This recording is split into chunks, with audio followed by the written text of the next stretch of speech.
Bien, y a esta hora tenemos una grata visita, en realidad nos visita don Luis Fernando Núñez, consultor del Instituto Nacional Demócrata, consultor experto en gobernabilidad, democracia y sistemas electorales, y ya creo que un peruano, creo ya por afincado en nuestro país desde hace mucho tiempo. Qué gusto de tenerte acá, Luis Fernando, en realidad. Varios años que no nos veíamos. Varios años, yo recuerdo, y vamos a contarlo a modo de anécdota, que Luis Fernando Núñez llegó a nuestro país en el 2000. Así es. Recuerdo que una de las primeras entrevistas, y lo puedo mencionar, fue con Jaime Altaos. En el 2000 vino como observador, y recuerdo perfectamente que dijo: yo vengo por un mes o 60 días, y ya sabemos que tiene ya más de cerca de 15 años acá en nuestro país. Equipo de fútbol, ceviche, todo.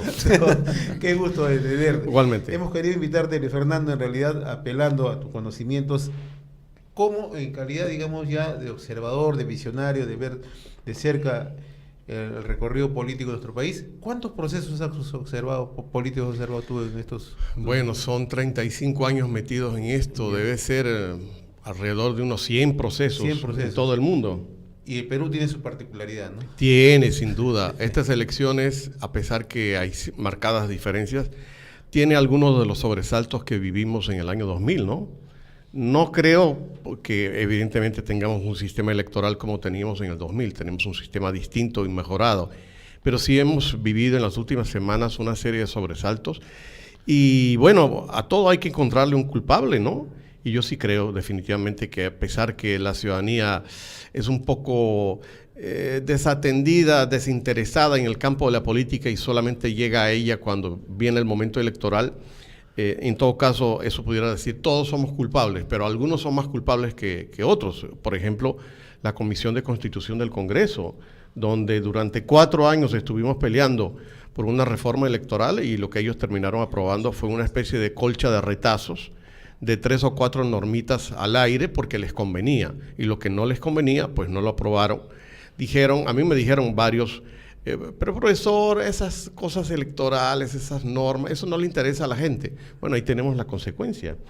La poca aplicación de la democracia interna en los partidos, esta cosa esquizofrénica de la cúpula partidaria ayer votando a un candidato que había sido elegido por las bases, o lo que ellos llaman sus bases. En fin, es un panorama complicado, pero a su vez retador. Yo que trabajo mucho con jóvenes y con mujeres, sobre todo en el interior del país, yo creo que esto significa un despertar hacia una ciudadanía más activa, en el sentido que la gente dice, oye, no le podemos dejar el oficio de los políticos solamente a las cúpulas y tenemos que involucrarnos más. O sea, no es ejercer ciudadanía cada 5 años, sino ejercerla de una manera más permanente. Partiendo de la opinión que usted señala, por ejemplo, que tiene algunos parecidos, ¿no?, sí, a lo que se vivió a inicio del año 2000, en los últimos días se han levantado algunos cuestionamientos y acusaciones que señalan que tenemos una voluntad de fraude en las autoridades electorales. ¿Es así o no es así según su apreciación? No coincido con ese planteamiento. Creo que la palabra fraude es una palabra peligrosa que debe ser utilizada con mucho cuidado. Entiendo que algunos candidatos pueden estar ofuscados por la forma en que han resuelto sus temas de candidatura. Pero, por ejemplo, yo coincido con mi colega Fernando Tuesta que frente a un panorama de 25 partidos inscritos en el ROP, en el registro de organizaciones políticas, este tipo de cosas iban a empezar a pasar. Yo confío plenamente en la actuación del sistema electoral. Creo que, sin embargo, han tenido contradicciones, pero en ese sentido no se parece al Jurado Nacional de Elecciones que se vendía por 30,000 soles en las oficinas de Montesinos. Yo recuerdo haber conversado con ese jurado y haber llegado momentos, por ejemplo, recuerdo un momento en la OMPE, cuando estábamos tratando de decidir cuál era la mejor fecha para la segunda vuelta, y nuestros expertos informáticos decían, necesitamos una semana más para auditar el software, y yo hablar con el doctor Montes de Oca, que era el presidente del jurado en ese momento, y él prácticamente con los ojos, porque no lo podía decir con las palabras, me dijo, esta decisión no la tomo yo. Y yo sabía quién estaba tomando la decisión. O hablar, por ejemplo, con el premier Alberto Bustamante, que ya falleció. Estamos conversando, él y yo, en una oficina, y a ver un micrófono encendido. Y yo le preguntaba a Alberto, ¿para qué tienes ese micrófono encendido? Y él me pasó un papelito diciendo, nos están escuchando. Eso es parecido a lo que ocurría en 2 negociaciones en las que yo participé en representación del Ministerio de Energía y Minas cuando era funcionario de ese ministerio, una en Espinar ¿Ya? y la otra en Loreto, en el lote 192, que había un funcionario que por respeto, y no voy a mencionar su nombre, que tenía abierto el teléfono y que a modo de broma nosotros se lo apagábamos cada vez que él iba por una botella de agua. Ese teléfono iba directamente a la señora Nadine Heredia. Entonces había una, no era información, había una interferencia en relación a la gestión que estaba realizando una comisión que debía tener el respeto y el apoyo. Yo quiero pedirle su reflexión, porque yo no vivía aquí en el Perú los años del fujimorismo. La última entrevista periodística que yo hice fue al candidato derrotado Mario Vargas Llosa, la víspera de salir por necesidad de vida. Yeah. Entonces estuve muchos años entre Centroamérica y el Mercosur. En concreto, ¿a usted le parece que es posible que los partidos sean sustituidos por una red de asociaciones civiles llamadas sociedad civil o algunos programas universitarios y que ellos limitándose en sus funciones propias, asuman y hablen en nombre de la comunidad política y de los ciudadanos? Bueno, ¿Qué le parece a usted claro, eso? su reflexión es muy interesante. Lo que ha ido pasando es que esos años a los que usted se refería, los años 90, que yo tampoco vivía en el Perú, pero pude leer e informarme mucho, fueron los años donde más se hizo antipolítica partidaria, o sea, el discurso tecnócrata era no a los partidos. Y es verdad, los partidos han sufrido. En el Perú, para empezar, yo no creo que exista un sistema de partidos, como existe en Chile, como existe en Colombia. Hay algunos partidos, pero no hay un sistema como tal. Y ese discurso antipartido ha logrado que efectivamente ONGs y otros colectivos hayan un poco sustituido la tarea de los partidos, porque los partidos un poco, yo escribí un artículo hace años que se llamó Los partidos cebollas. ¿Y a qué me refería con los partidos cebollas? A que se han dedicado a mirarse solamente hacia sus capas internas y no mirar a la sociedad. Y entonces la sociedad miró hacia otras ventanas de oportunidades como las ONGs, como los colectivos. Yo creo que los partidos no se van a acabar, pero sí necesitan una transformación, sobre todo en la época de las redes sociales. Hace unos minutos conversaba con Alfonso Baella, que es un experto en redes, y él me comentaba así que hay detrás de los Facebook, de los Twitter, del Instagram, del YouTube, una ciudadanía que se está manejando bajo otros códigos. Sí, pero estamos en una época electoral, la gente puede apelar a las redes sociales un poco para tener cierto anonimato de participación, pero no está en las calles. Creo que algunas cosas sí van a cambiar. Por ejemplo, los mítines. Yo veo ahora al mítin, yo fui dirigente juvenil en Venezuela y hablaba en mítines y la gente iba y se entusiasmaba. Hoy en día, para hacer un mítin, cuesta no solamente recursos económicos, sino el traslado de las portátiles, porque en el fondo es la misma gente. Esta semana mis amigos de cierto partido me dijeron, tuvimos mítines en Chincha, en Ica y en Pisco, y era la misma gente trasladada en camiones. O sea, que al candidato se le está tratando de engañar con un poco de gente. O el candidato se deja engañar. O se autoengaña, ¿no?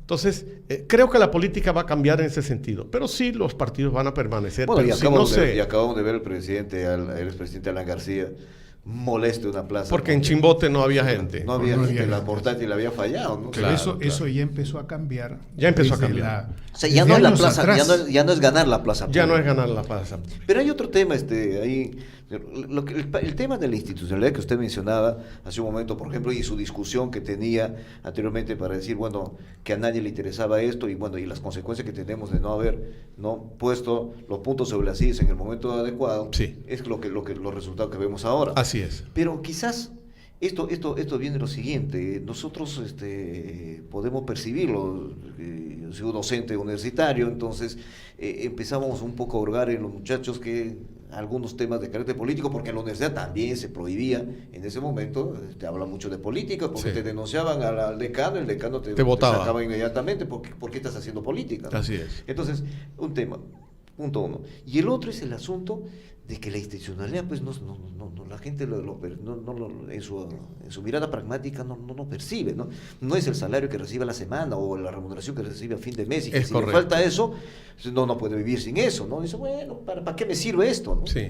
Entonces, no lo asocia, por ejemplo, a la posibilidad, los que hemos trabajado en proyectos de inversión, a la posibilidad, por ejemplo, de que eso sí construye un espacio y un escenario que te permite, ¿no?, dar confianza a alguien que va a poner su plata en tu país y que te va a generar empleo de lo cual vas a vivir y vas a comer, ¿no? Es correcto. Entonces, eso no lo puede percibir. ¿Qué hacer? ¿Cómo estamos en este tema? Usted dice, no hay un sistema de partidos políticos.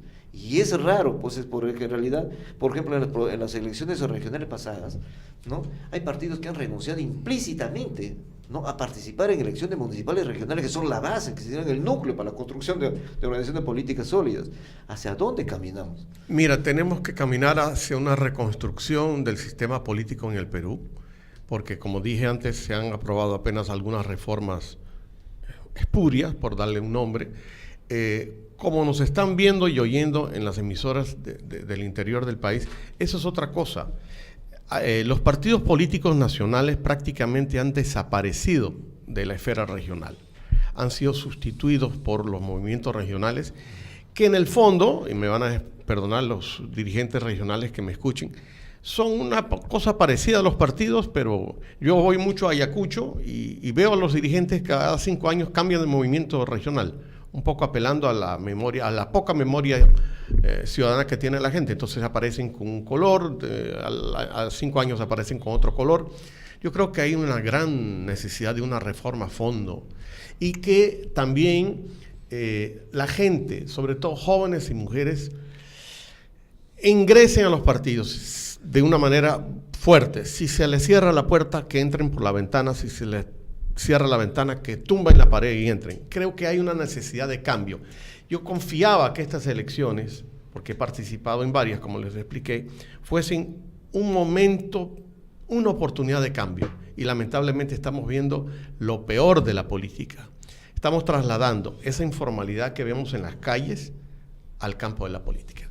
Como usted explicó hace rato, aquí cualquiera puede tener un vientre de alquiler y lanzarse. Hoy amanecí con ganas de ser presidente, de ser candidato. Y me lanzo. Me violo todos los principios de democracia interna, firmas falsas si es necesario.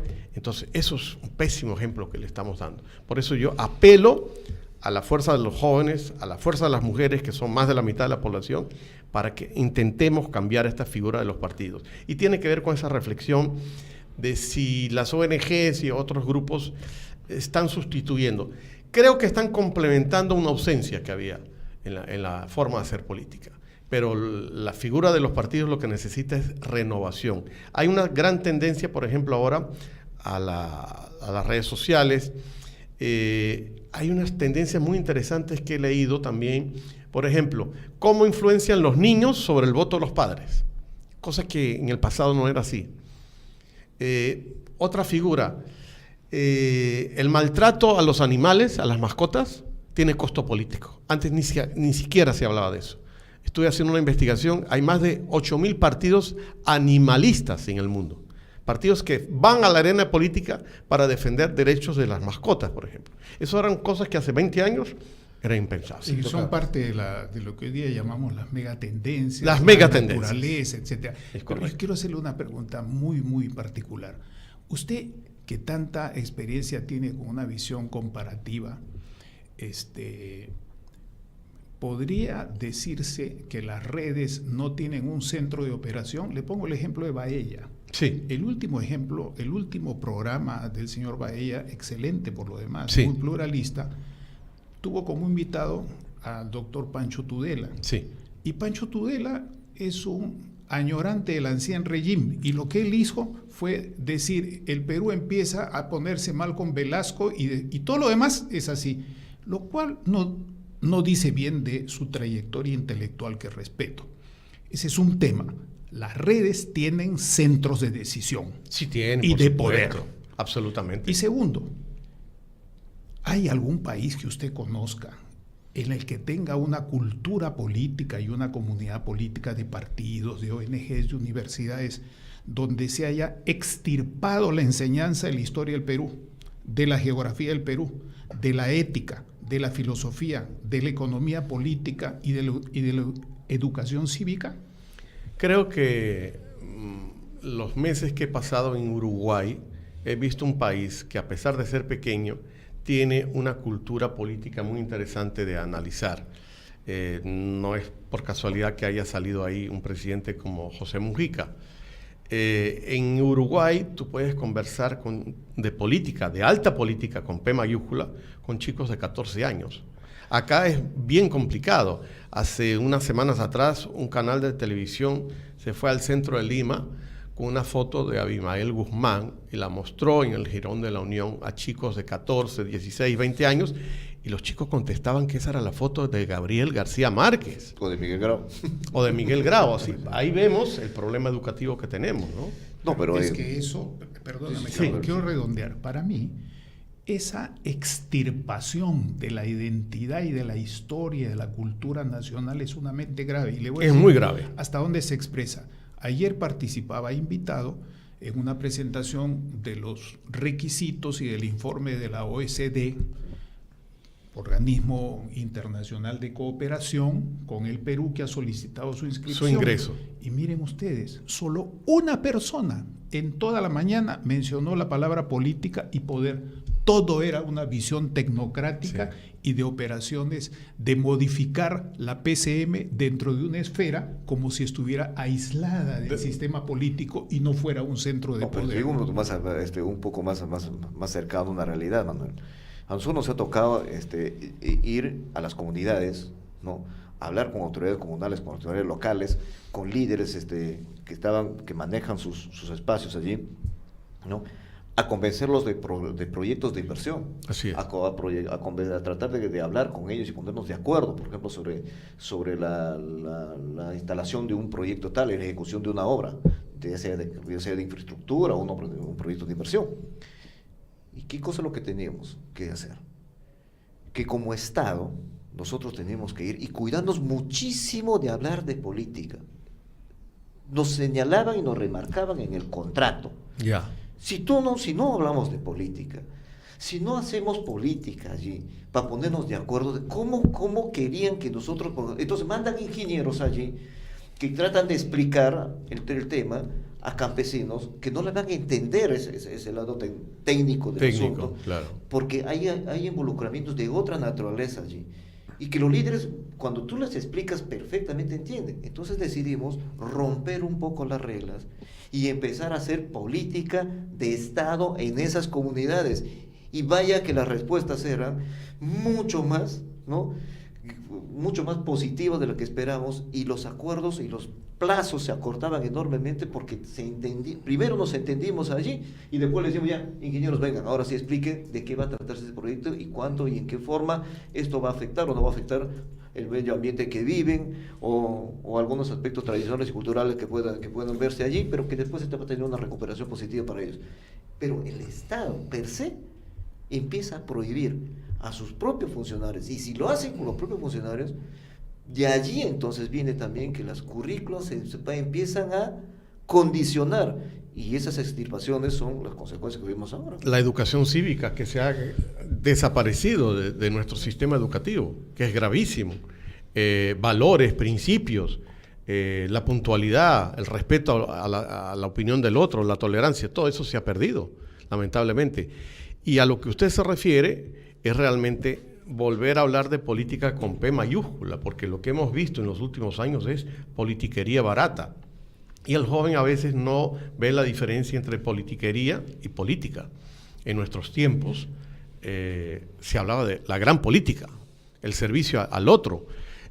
Cuando yo estudié ciencias políticas, por ejemplo, se hablaba que un partido político era el puente entre la ciudadanía y el Estado. Ese puente se ha derrumbado, no hay confianza. Sociedad política. Así es, eran los grandes temas. Es igual que en los congresos, Bustamante Rivero y cualquiera de los prohombres del Perú, cuando ellos hablaban, se callaban los demás congresistas. Hoy día están leyendo revistas pornográficas o mirando en su teléfono cualquier cosa. Se ha perdido un poco ese respeto. Nosotros en quinto año de secundaria, me perdón, ¿Sí? leíamos algunos textos, entre ellos, por ejemplo, no solamente algunas cosas de Mariátegui o de Haya, sino de lo que fue el pensamiento social cristiano de esa época, medio socialdemócrata, el mensaje al Perú de José Luis Bustamante y Rivero, pero nadie conoce eso hoy día, absolutamente nadie. Entonces, y las redes tienen una grave falla, con todo el poder que tienen, como lo tuvo la radio y el transistor en los años 50 y 60. Yo me acuerdo de un profesor que tuve, Vitaliano Rubigati, que nos insistía en esto, de la importancia de esas redes que no eran lo de los mítines, lo cual aparentemente hoy día se está reflejando en las estrategias de campaña, algunos con las portátiles y otros con las redes. Así es. Y lo que me preocupa un poco es el tema de que los jóvenes, frente al desconcierto que tienen en la política, se están refugiando mucho en las redes y a través de las redes viven en una especie de burbuja de comodidad. No salgo a la calle a interactuar con otro, me quedo en mi casa. Mi contribución es de acá. Es detrás de un teclado. De un ordenador.